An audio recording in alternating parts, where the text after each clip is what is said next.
Okay, so what if Toji survived, specifically his fight with Gojo? Look, I like Toji as much as the next guy here. I mean, just look at that V-taper.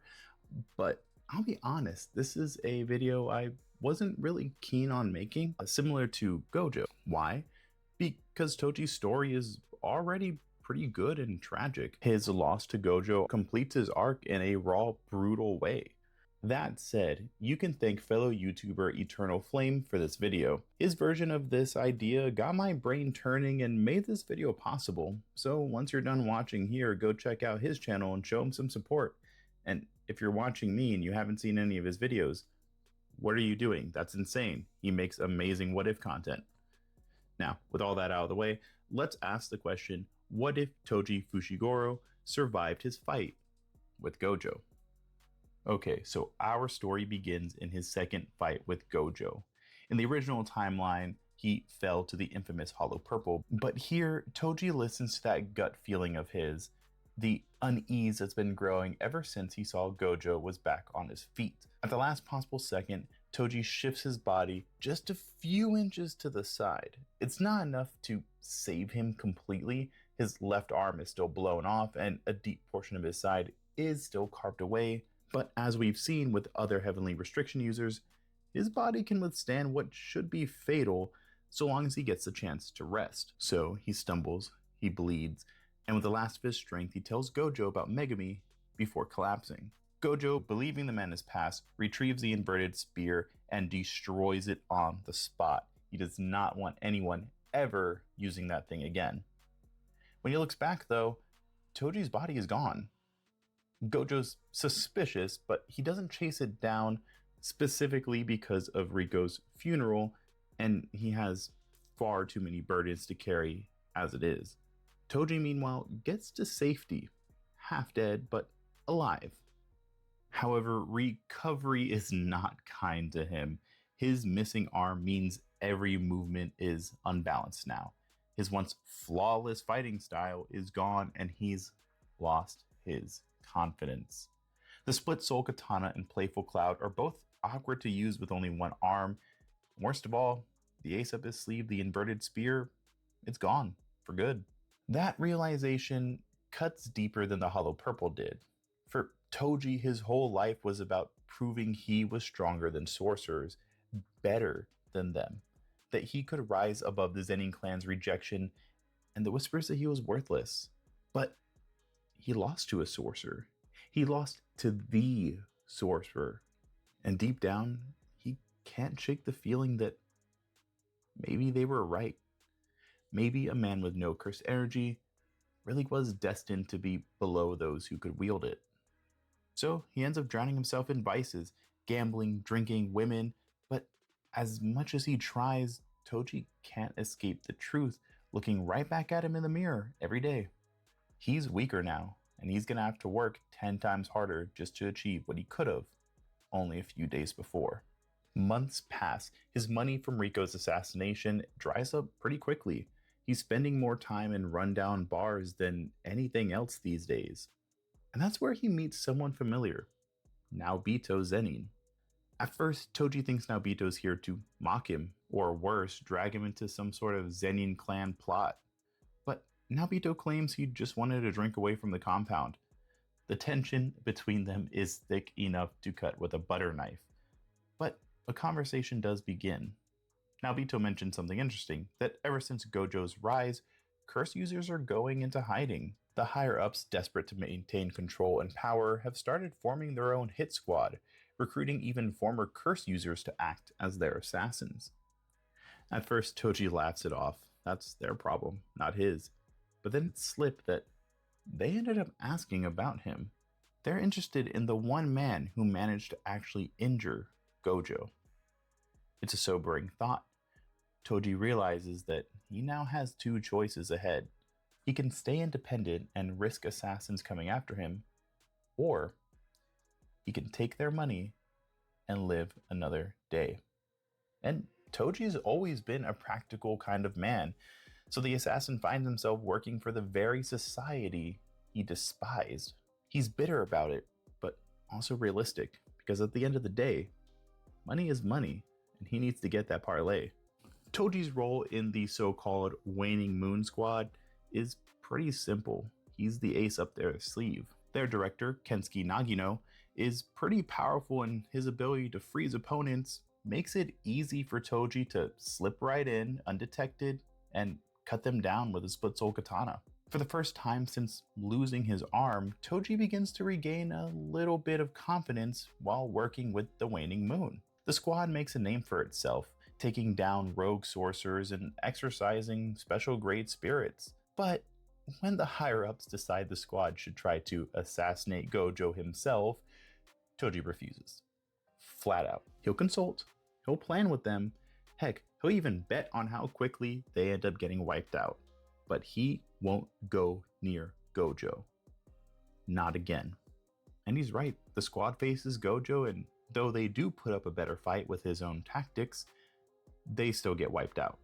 Is the only survivor, and even then, he got out far worse for wear. Toji laughs when he hears the news though, knowing that his pay rate just went up by at least 300%, and he plans to cash out as long as humanly possible. Years pass, and Toji keeps working as a freelancer for the higher-ups. But now that he's pretty much the only one aside from Nagino, he sets his own rules now. No special grade missions, and no Gojo. During this time, he encounters Juzo, an eccentric curse user obsessed with turning corpses into weapons. Most people can't stand him, but Toji, he sees an opportunity here. He hires Juzo to modify his arsenal. The split soul katana is forged into a shorter blade so that he can use it easily with his one arm. He even commissions a potential stand-in for the inverted spear, though he's told it will take years, if not decades, to make something like that. He brings in the corpses of curse users he's hunted down and begins to collect some pretty bizarre items. He gets a prosthetic claw arm made from a curse user's corpse, a bag that can replicate mundane items for an hour, perfect for gambling schemes, and he even gets a pretty decent upgrade for his Glock. Toji may not be the Sorcerer Killer of old, but he's definitely rebuilding. By the time Geto stages the Night Parade of 100 Demons, Toji's in his 40s. He's older, a little wiser, but he's still very much just as dangerous as before. The higher-ups pay him triple his usual rate to participate, not because he's a trusted veteran at this point, but because they are just desperate for anything. Toji inserts himself near the Kyoto students' battlefield. He meets Toto, and the two immediately vibe together, two fighters who just live for the thrill of battle at this point. He even earns Mei's respect as she recognizes a fellow mercenary, though her pay rate was 10x, something Toji's a little jealous of. But what stands out the most, Toji finds Mimiko and Nanako, and he ends up sparing them. For a fleeting second, he sees echoes of his late wife and adoptive daughter, a reminder of something he lost, and he just hesitates for a split second, allowing the girls to get away. He does regret letting someone live. After all, who knows what kind of tools they could have made if Juzo got his hands on them. But at the end of the day, he's kind of happy that they got away. However, when the dust settles, Gojo himself approaches Toji. The strongest sorcerer of the modern era tells him that Megami will be coming to Jujutsu Tech next year. And then he offers Toji a chance. He could take up a teaching or instructor position at that very same school.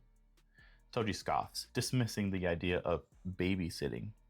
But Gojo, always one to stir the pot, mentions that Kyoto is also hiring, and their pay is actually significantly better because they don't have any strong instructors there. The thought lingers, and for the first time in years, Toji considers leaving assassin work altogether. Not long after this incident, Nagino reaches out, saying that he's leaving the higher-ups in order to become a principal so that he can spend more time with his son. That hits Toji harder than he'd like to admit, as he begins to wonder what could his life look like if he chose the same path. So, Toji tests the waters. He reaches out to Kyoto, and when Gakuganji of all people refuses him, Toji leans in and whispers a few secrets that make the old man's face turn pale. Needless to say, Toji's hired on the spot. Now, in Toji's mind, this was going to be an easy job. He sits back, relaxes, lets the students do whatever students do, and he gets easy money. Instead, he finds himself surrounded by what he calls the weakest lineup of sorcerers he's ever seen. Still, though, he babysits, and little by little, they surprise him. Todo is the first to step up, obviously, asking what Toji's type is. Now, Toji could tell him, but what's the point in that? He brushes him off with a quick, "Why should I waste my breath on a weakling?" Which, of course, sparks a battle. Todo shows real grit, even impressing Toji with his tactical brilliance, though the outcome is pretty obvious. The clash ends with Toji chuckling, a fleeting memory of his wife flashing by, and he admits that his type is tall women with big butts, something that makes Todo start to cry. Not long after, Miwa actually approaches him out of nowhere. At first, Toji's annoyed, but when she starts going into his sob story that he's half listening to, hearing her admit that she has no technique but has a lot of drive somewhat reminds him of himself. So he spars with her, and after that, he drills her harshly. She telegraphs her swings, and if she keeps fighting like a student, she'll end up dying like one. He tells her every move should be a kill shot or should be leading up to it. Otherwise, there's no point. They're brutal words, but Miwa takes them to heart. Now, not every interaction is wholesome with Toji. Mai rubs him the wrong way immediately. He calls out her half-hearted effort and her bitterness and just her attitude in general. When she snaps back about him running away from their clan, Toji fires back that at least he lived as he pleased. Can she say the same? This strikes a chord and she storms off, but the words do somewhat stick in her mind. Now, one student that Toji approaches is Momo. Her affinity for using cursed tools catches his eye, and he's pretty curious. He has her test out several weapons, finding that she has a particular affinity with the split soul short sword and the chain of 1,000 miles. Now, he refuses to part with the katana, but he does give her the chain of 1,000 miles since it's easier to use with 2 hands than 1. He tells her not to waste it and that it's on loan for her, and that if she loses it, she'll have to pay him back. She snickers at his gruffness, but she does appreciate the fact that she basically got a cursed tool for free, and it's one that actually has quite a few applications, especially with her. Now, with Mechamaru, the relationship is tense to say the least. They work incredibly well on missions together, but Mechamaru resents Toji's natural body. When the boy calls him out for relying on tools, Toji rips off his prosthetic arm and fights barehanded, thrashing Mechamaru until the lesson sinks in. He tells the boy that he fights like someone who's never had his life on the line, and that his puppets aren't going to save him forever. It's a bit of a sobering moment for Mechamaru, as he begins to wonder, what would he be without his puppets? Now, the final student, Noritoshi Kamo, openly dislikes Toji. To him, Toji is a coward who abandoned his clan, while Kamo's trying to change it from the inside. Their arguments are sharp, cutting, but ultimately practical. Even in his disdain, Kamo takes note on Toji's methods, unwilling to admit it, but actually learning from the man he despises. As time passes and we get to the beginning of the story proper, we would see quite a bit of change.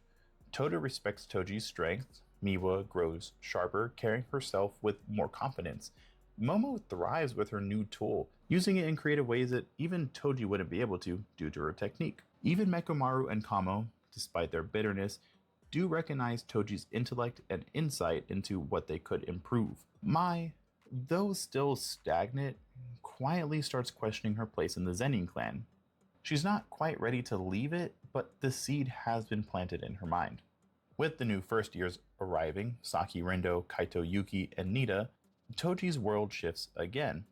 Saki's fire amuses him, reminding him of himself, while Yuki doesn't really like Toji that much, falling into the same camp as Kamo and Mechamaru. Nita is polite, but constantly worn out by Toji and Saki's rather blunt way of speaking. Despite himself, Toji begins to soften a little bit.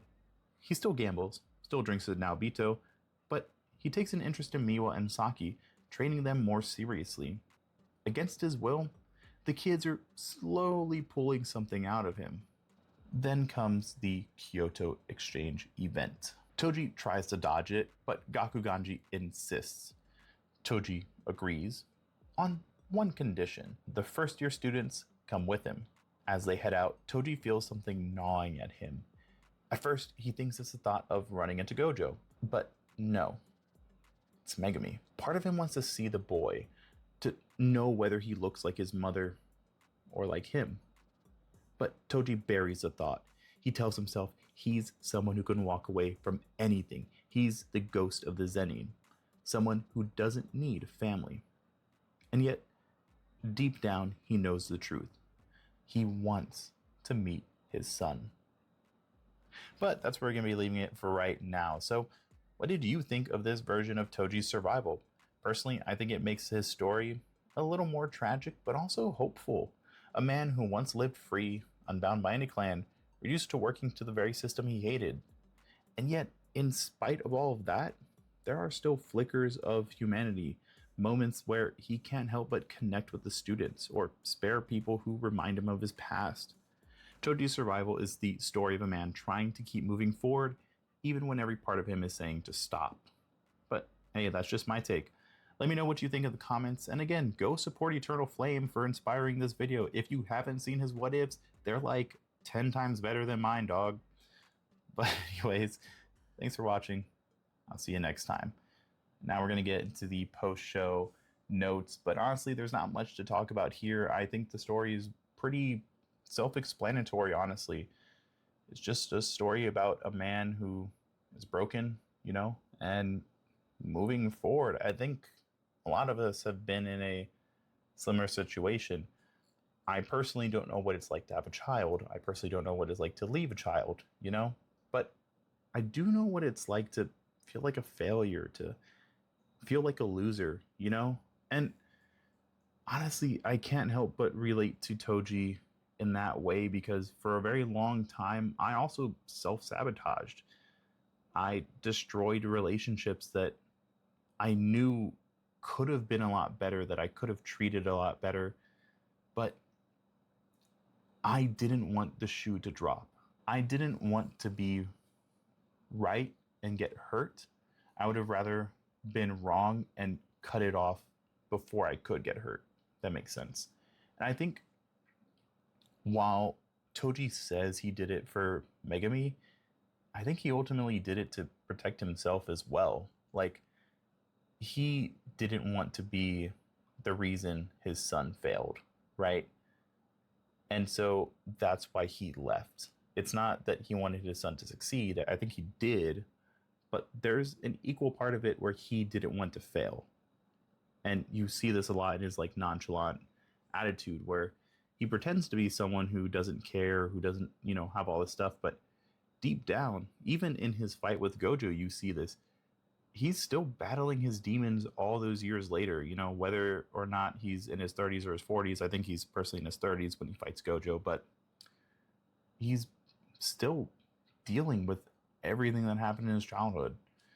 And I mean, honestly, I just wonder what would have happened if Toji was where Maki was, if he had someone who accepted him like Gojo did with all of his students. How would that change? And what would happen if Toji was put in a similar situation as Gojo, where he has students that are somewhat lackluster, but he takes under his wing? That's what is kind of happening with the Kyoto students. So I'm pretty excited to see where this goes, to see if Toji can rise above his station, if he can become a better person, and more importantly, what happens when he meets Megumi.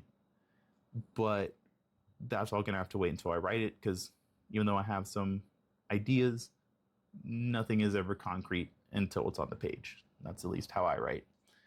But yeah, I had a lot of fun writing this one, finding a way to make this series into something enjoyable to write and something that is super intriguing and that I can't wait for. It's amazing, and I hope you guys feel exactly the same about it. But I have a few more videos to record. I also am going to record the Halloween video today. It is September, but I record all these in advance. So This one's going to be like mid-October when this posts. If you want me to record another Halloween special with myself as Hikari, I'll dye my hair pink. I don't care. I like pink. But I will dye my hair pink and I will dress up as Hikari for a second Halloween special. You guys just let me know in the comments down below. Type Hikari in the comments below if you want me to dress up as Hikari. Maybe even do the Hikari dance and post 2 videos. I might do it on Dia de los Muertos, but we'll see. Anyways, that's it for now. Bye-bye.